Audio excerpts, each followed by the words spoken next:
Magandang araw sa inyo, sa ating kababayan.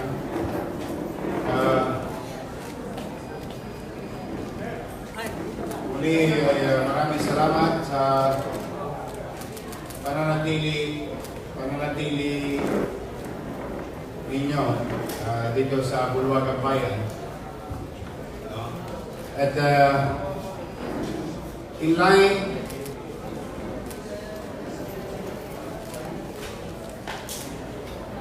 with our campaign or our direction, goals, dreams, and aspirations to keep Manila in order, in peace, and hopefully in progress, and in line with also cleansing at the same time our employees with regard to those individuals who are still enterprising. Nakita nyo naman, nagtanggal tayo ng MTPB. Nagtanggal tayo ng MTPB dahil sa abusive yung MTPB na nireport ng netizen. At the same time, a week after, nagbangpuri naman ang MTPB dahil tatlo sa MTPB natin declined the offer of bribe. And kung tinanggal natin yung bulok na kamatis, nilagay ko naman sa refrigerator yung tatlong kamatis para manatiling sariwa. Tatawa ka. Kamatis. It's a metaphor. Pag gumawa ka ng mabuti sa bagong gobyerno ng Maynila, ikaw ay naman bibiyayain at kikilalanin.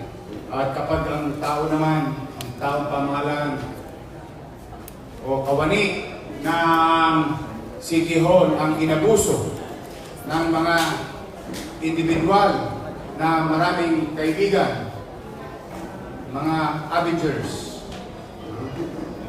maraming kilalang superpower. Ginagamit nila, kurang ng kasalanan yung mga kaibigan nila, ginagamit ang kanilang pangalan, hindi po natin yon pinapayagan sa lungsod ng Manila. Now, there was an incident the other day that one of our MTPB parking collector, kung saan kumamulagda lang siya, trabaho lang, yard pa ng parking, tapos magre-remit na sa syudad. Basic lang yung trabaho ng mama. In fact, magkano ng password doon noon, diba? The guy, the poor guy, is trying to make a living, and this person and his friends can afford to buy a car, cannot afford to buy a 30 pesos or 20 pesos parking fee. It doesn't make sense. If they can afford to buy such luxury, which we consider car, unlike in any other countries, it's necessity, but in our case, it's still considered luxury. If they can afford to live in luxury, why not pay a regular fee? A fee that will go to the city coffers. Oh, may nangyari, sinisingil yung kaibigan toys na SIM. Ayaw pumayag, tumawag ng responde. Gawin mo parking fee lang ito Edlib lang ang pinag-uusapan dito. 30 lang, taco-rates lang. Pinakamalaki na rin siguro nito, Tasipuan. Pinakamalaki na siguro sa problema ito. Tingnan nyo, how simple thing if, parang pinagkikibit balikat mo lang, o ito ngayon na resulta, nagkukwentuhan tayo ngayong araw dito. Ito, tinawagan ng lasing na sinisingil ng parking collector. Dumating, lasing din. At ang ginawa nito, Pilipino ka ba? Ha? Baka walang posa siya. Ha? Sigurado ka may posa? Ay, may posa.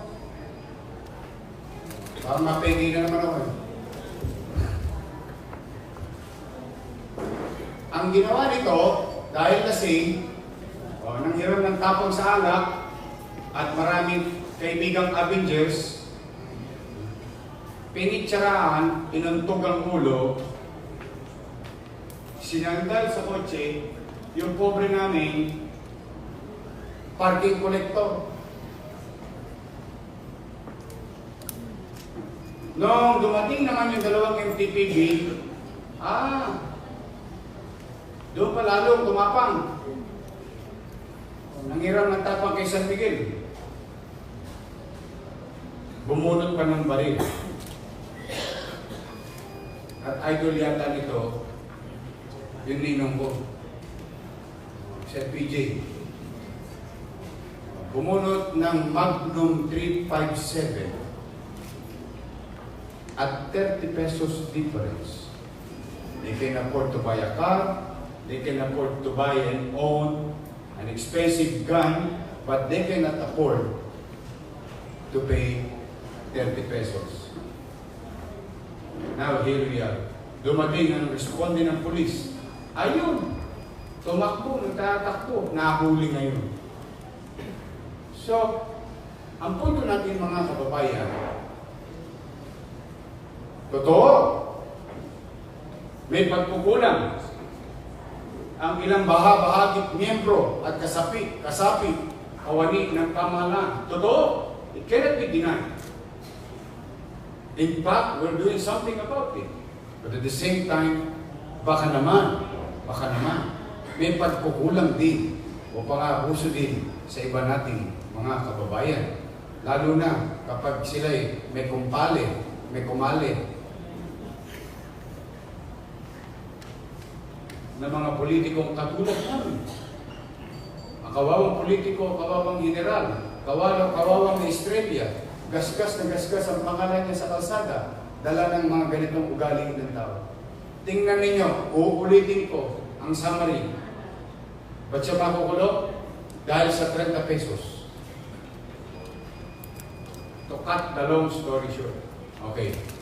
Let me hear, sino ba yung inuntog na? Sino yung inanon? Ikaw ba? Ikaw yung ninyang ganito? O sige, kwento mo nga. Para ako, brief yung kinuwento ko, mas maganda from the horse's mouth.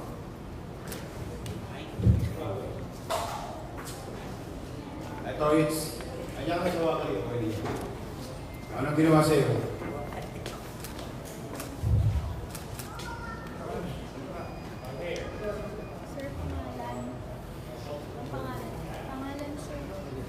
Pangalan mo, pakita mo.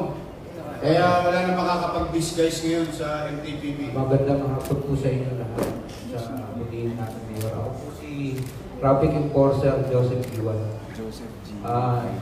Yung kaibigan po ni Sir na ngayon ay akusado ay na-apprehend ko po at nakikita ko rin po at tumawag kay Sir at pumunta sa akin at pagpunta niya sa akin ay sabi niya, ayaw ni Mayor ng ganyan. Anong oras na? Sabi ko, 10 o'clock po kami ng gabi matatapos ang duty. 9:30 pa lang po ngayon. Sino po ba kayo, sir? Para malaman ko. Pulis ako. Ginanon agad ako sa kwelyo. Hinampas ako sa sasakyan. Pinasiwas ako ng konti. At yung mga kasama ko pong mga FTPB ay tumulong sa akin. Ayun po sila. At nung tumulong sila, yung isa po ay tumawag ng responde na pulis. Maraming salamat nga po pala sa Station 11. Napakadali po ng kanilang responde. Less than 3 minutes lang po ay nandun na po sila. Nagkaroon pa po ng car chase. Hinabol pa po nila si Sir. Binunutan po, inangatan po ako ng baril. Akala ko nga po 38 lang. Ayun pala, 357 po yung dala-dala ni Sir. Pagka tinamahan tayo wala na ho talagang matitirang laman. Thank you po. Maraming salamat po sa... Parang gusto mong matikman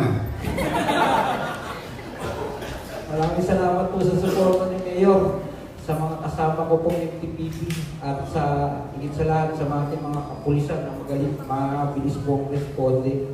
Well, una, basta tayo, hindi ka namin kukusintin pag ikaw ng abuso. Pag tayo ng abuso.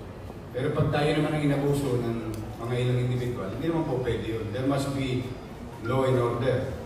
In a civilized world, in a civilized time, we must be guided by law and order. That's basic concept of governance. Anyway, thank you. Keep it up. Maging magalang kayo lagi, magpakababang loob. Kung hindi nyo rin lang naman titikitan, patawarin nyo na lang. Yeah? Diba, naawa kayo, maging tao kayo. Palagpasin nyo, pero totologisin natin, nahatawin natin, kaya natin hindi titikitan, hindi maganda yun. But congratulations sa Director Dennis Biahe. Sana pagpatuloy ninyo yan, yung ginagawa ng MTPP. Maraming salamat kay Colonel Alinio ng Station 11. Maraming salamat kay General Danao dahil mukhang inaaraw-araw na sila ni General Danao na i-guide itong ating mga officers or uniform personnel and officers of the Manila Police District. Kanina, nakalawat natin, sugalan. Diba? Saan ka nakakita? Fruit game. Walang pinagkaiba sa laro ng video karera sa eskinita, sa ilalim ng silong. Ito mas maganda. Nasa mall, air condition pa. So, muli, maraming salamat sa inyo. Keep it up, Colonel. With our response time, napakaganda, napaka-effective. Sa mga kasama mo sa 11, maraming salamat sa inyo. I hope you continue to maintain its cleanliness, order. All streets along Recto, Juan Luna, Soler, Juan Luna Binondo, hindi yung Juan Luna Tondo, 202 na yun. Yung Felix, yung sa inyo, sa lugar nyo, sa 168, and everything there. Let's give back the roads, the streets, to the people of Manila, not to any organizer. Yun ang normal. Ang kalye para sa taong bayan, pangkalaban. So muli, palakpak. Ay pala sa palakpak, meron kayo. Sige. I hope you learn your lesson. Turin ninyo, 30 pesos lang. Sir, baka may statement siya. Sige, kung gusto nyo mag-statement. But you are not required to say anything without your lawyers around, ha? Hindi ako lawyer, pero ikaw bahala. Kung gusto mo, may sasabihin ka daw ba? Hindi na raw. Salamat sa kontado mo ako. Thank you. Next time, huwag nyo dito, gawin mo. 8 nib lang. Posam lang. Tongpa. Di ba? 8 nib, posam. Posam. Posam. 50. Manawa ka. Pero alright. Di ba? Tingnan ninyo yung epekto ng... But that's water under the bridge. Daming kaso. Direct assault. Usurpation of authority. Other life threats. Diyos ko. Yayaman ang abogado mo.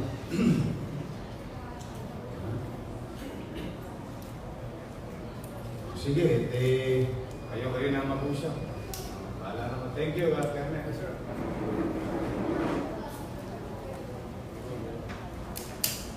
Joseph GUI.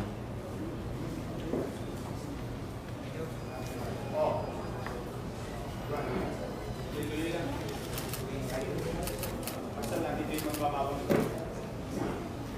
Sige, thank you. Okay.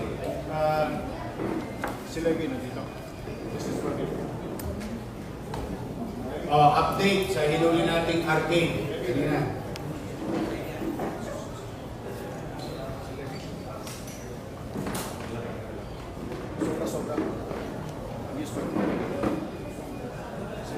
Okay.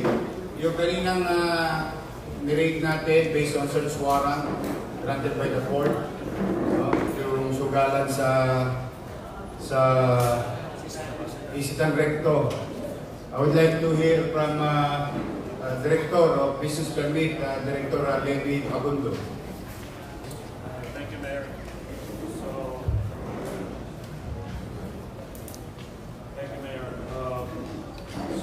Ito po ang findings namin based on the permit issued to this entity.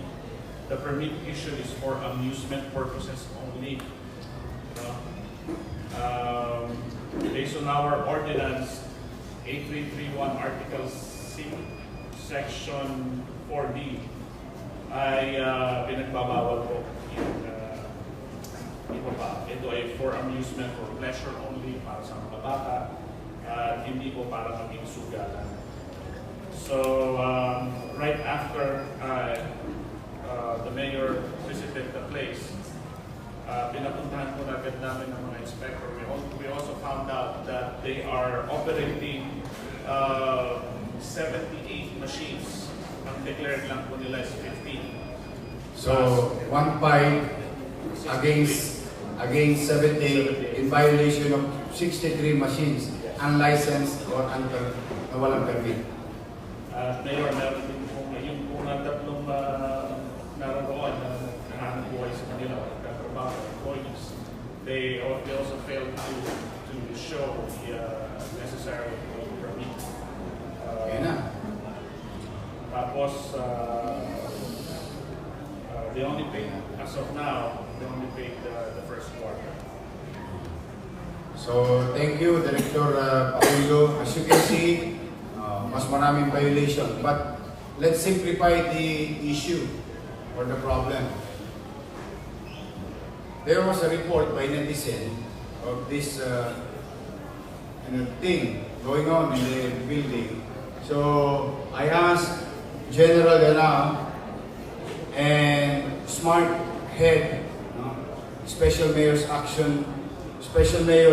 Reaction Team, headed by Major Ibay, to conduct a surveillance, which we found out during the surveillance na naguhulog ng piso pera.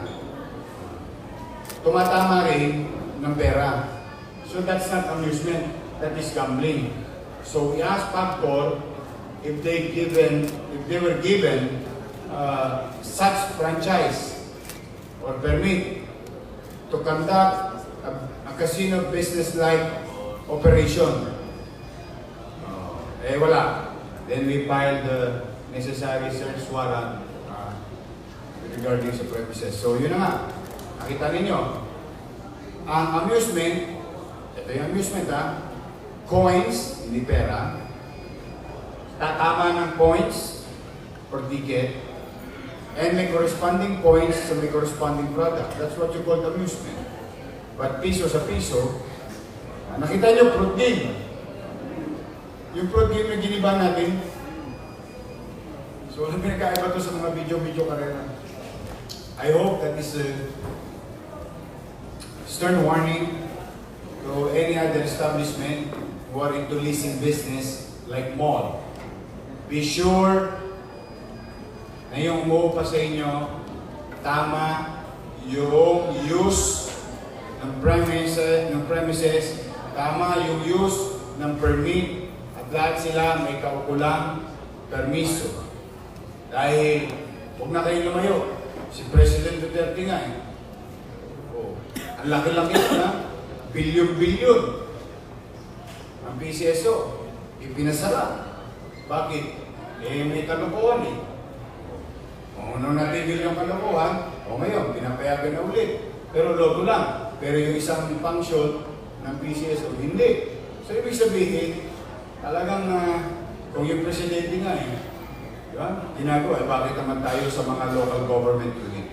We just be consistent with our policy. So anyway, muli, maraming salamat sa inyo. Nakakain na ba kayo? Yes, if you have question? Yes, please. Sir, clarification. Sure. Kasi malaki po yung pondo na ibibigay natin for students plus yung surcharges and penalties na i-pay. How much po talaga ito, sir? And how many businesses and how many students are we talking about? We're talking about maximum level naman tayo for purposes of computation. Pag talaga pag 5,000 ng PLN, 5,000 UDM, 10,000, more or less, pag talaga 10,000. That's 1,000, that's 10 million, and 20 million a year. Both colleges.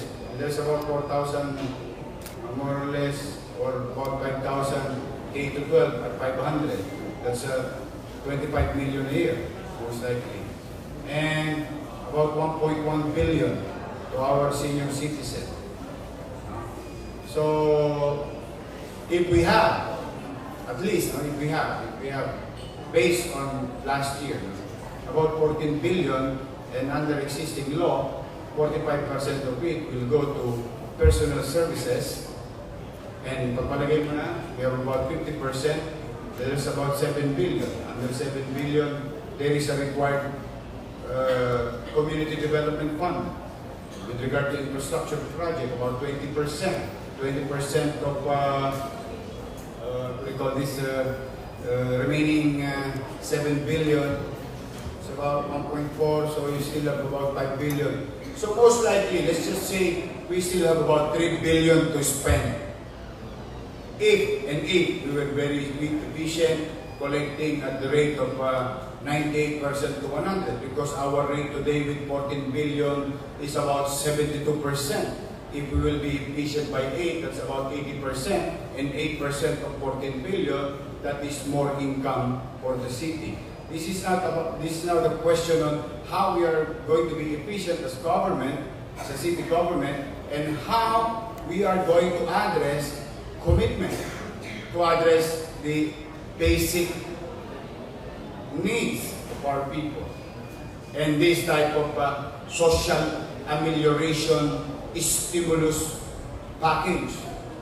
I think before we did this, modesty aside, medyo ano namin, ang tawag dyan, na rough estimate now.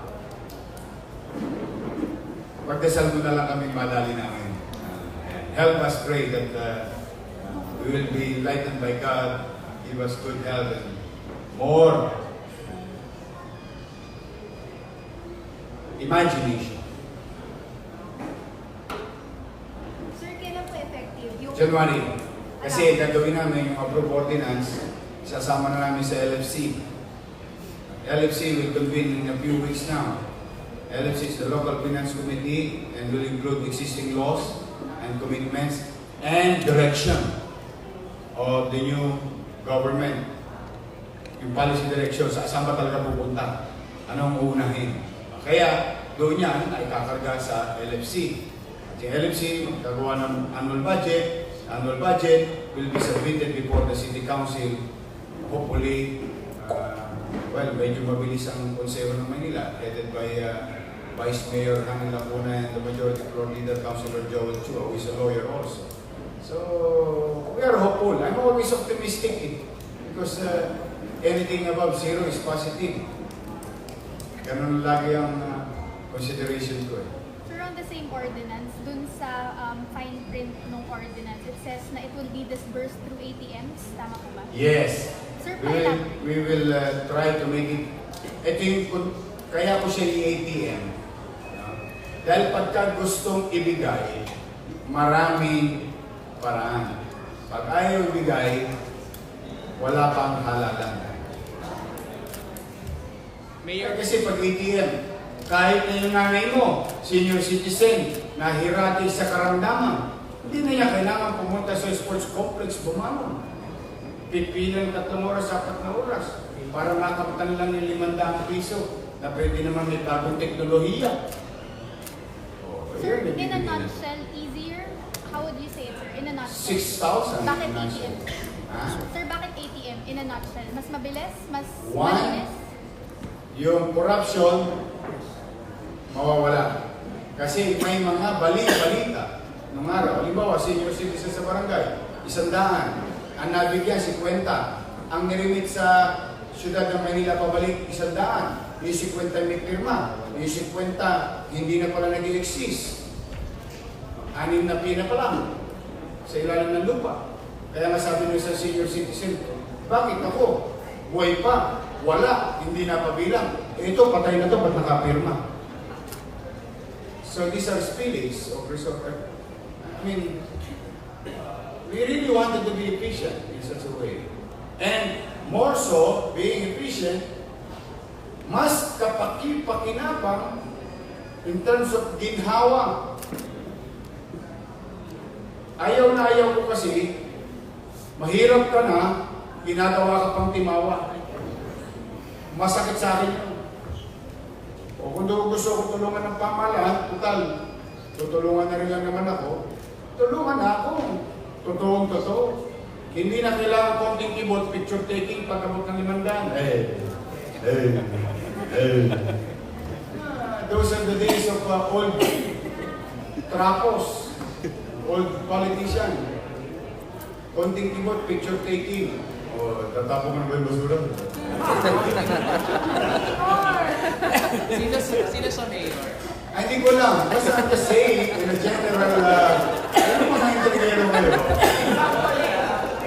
Example, hindi sinasample ko nga.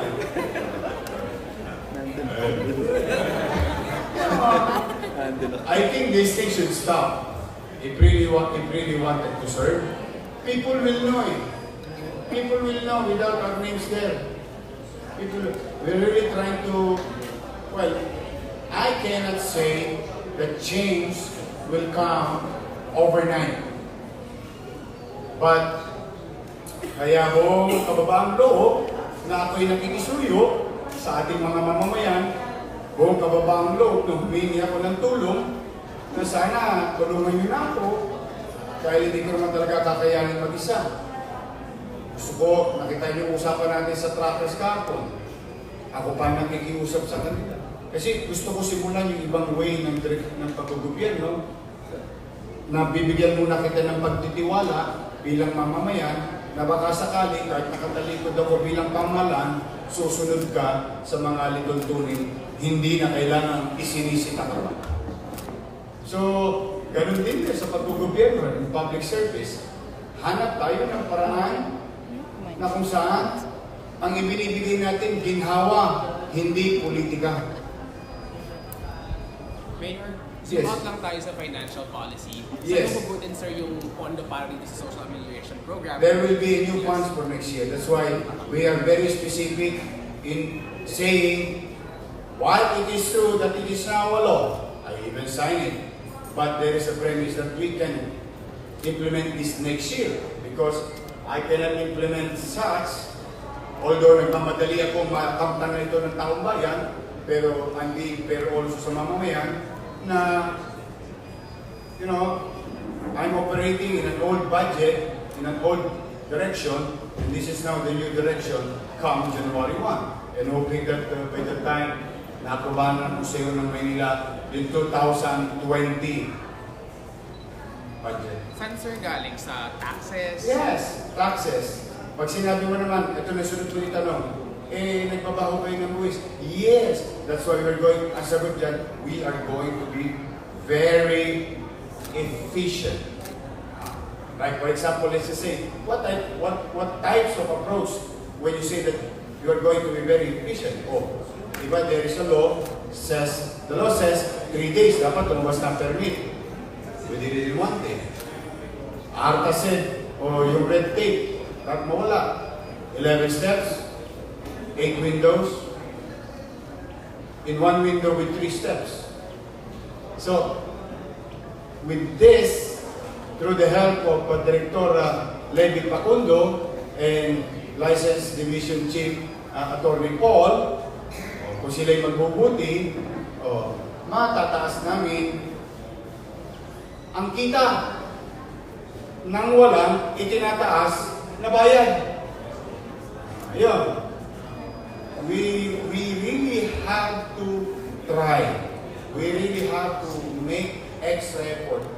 And I think we owe it to our commitment to the people of Kanyang. Sir, on 8566, magkano yung expected losses natin for wage? It's not a loss.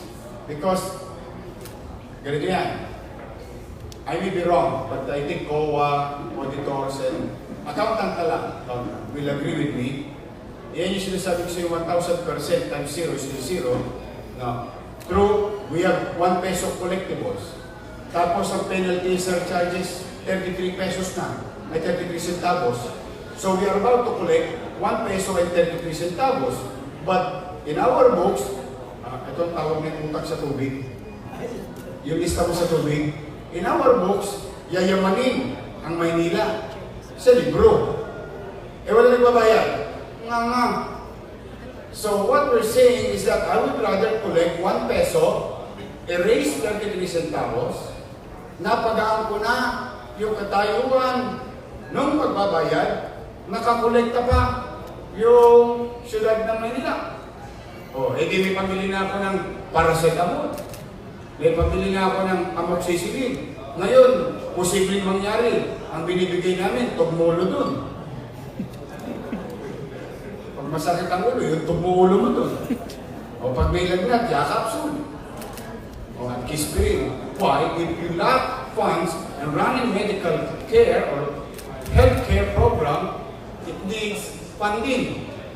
And I'm trying to be practical about challenges of the city. There is a financial challenges, whether they deny it or not, let the natural course of i-apply nila dyan. But facts are facts. Now, that's why ang goal namin, huwag magtaas ang buwis, ease yung business, i-cushion yung payment, and everything. But it boils down to how we are going to perform as bilang kawani ng pamahalaang lungsod ng Maynila. Yun ang dapat itest sa amin ng challenges. Our ability to govern, our ability to perform, to reach the goal. Yun ang challenge. Instead of the easiest way to do it, those type of challenges, which is mahirap, don't get me wrong, is to raise taxes. No, I think that's wrong. Tingnan muna natin, ano ba yung nasa harapan natin? Saan ba tayo nagkukulang? Anong porsyon ang kaya natin? Anong porsyon naman ang partisipasyon ng taong bayan? Sir, 4.4 billion pesos na naiwan na utang. Kaya ba siya in 3 years mabayaran with that strategy? Well, basta tayo magbabayad ng utang. And to be serious about this, don't go further. Don't go further. Just look at behind you. With all honesty, yan, nakita niyo yan?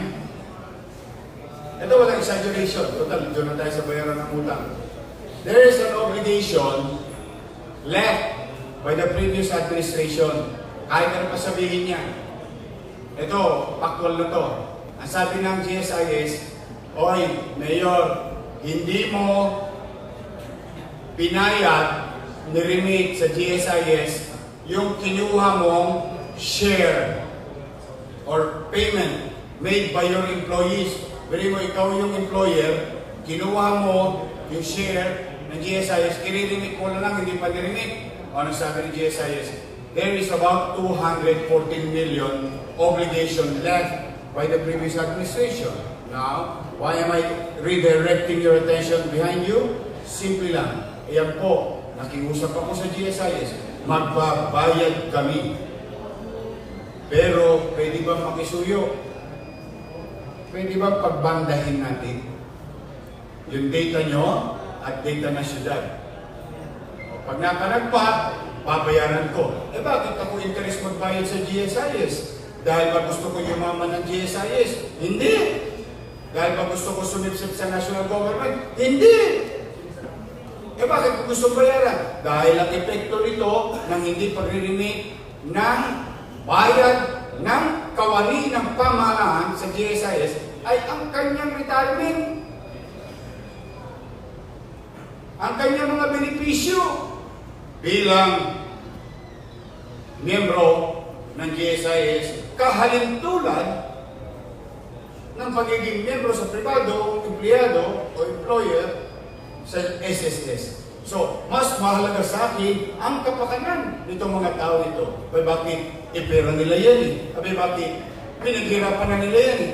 Abay, bakit? Bagay lang na dapat nilang makamit ang benepisyong kanilang pinaghirapan. Ngayon, kung ibang alkalde nung araw, mas una sila nagbabayad ng mga commercial contract para meron si Edith para si Pati. Style nila yun. Tawag dyan SMB. Style mo bulog. Ako hindi, tao muna. Kung pinangangalagaan ko ang tao at mamamayan ng lungsod ng Maynila, ganun din ang pangangalaga ko dahil tao din ang mga kawani ng City Hall. Pantay lang. Kaya nga sabi ko sa inyo sa Maynila ngayon.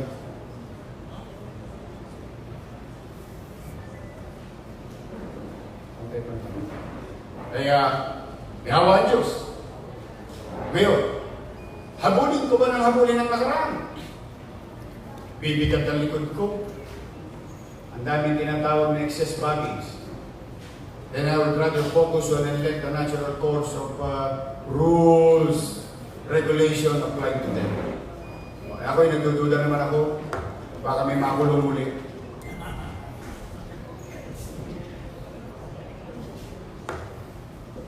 Hindi na ako may sabi niya. Yan ang sad state. But, these are, thank you for your interest. And I'm happy when you raise this type of question because this affects our people. And I'm happy at least, I hope I always answer you in a manner that it is more practical and just. And because I can never be right all the time. No, I can't. Only God, only Jesus is always right. But me, I will never, but I will always be just. Lagi akong magiging makatwiran sa lahat ng kakaharapin namin. Suliranin. Yes. Mayor, paano po muna yung order withdrawing all licenses and mayor's permits sa mga PCO out? And then, automatic, ibibigay din natin pabalik. Galing mo yan para ka narinig ni Chief of Staff. Ito na sagot. Lifting the suspension of law to operation only. Bakit? May sinabi ng Presidente, law to operation only. O di yung STL, ano ba yung STL? Small town lottery. Akala ko tulo.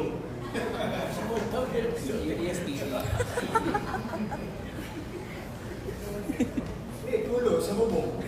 Malisyoso. Julius, ha? Hindi ka talaga lumaki sa kaya. Si Boy, talangin natin si Boy. Mga antigo, ito na. Ito ang sagot sa katanungan mo. Galing mo, Parang nag-uusap kayo, We just keep it simple lang. Matter of governance, matter of, aligning or putting, talaga, tama yun Yung certain lang, certainty naman. Certain. Okay.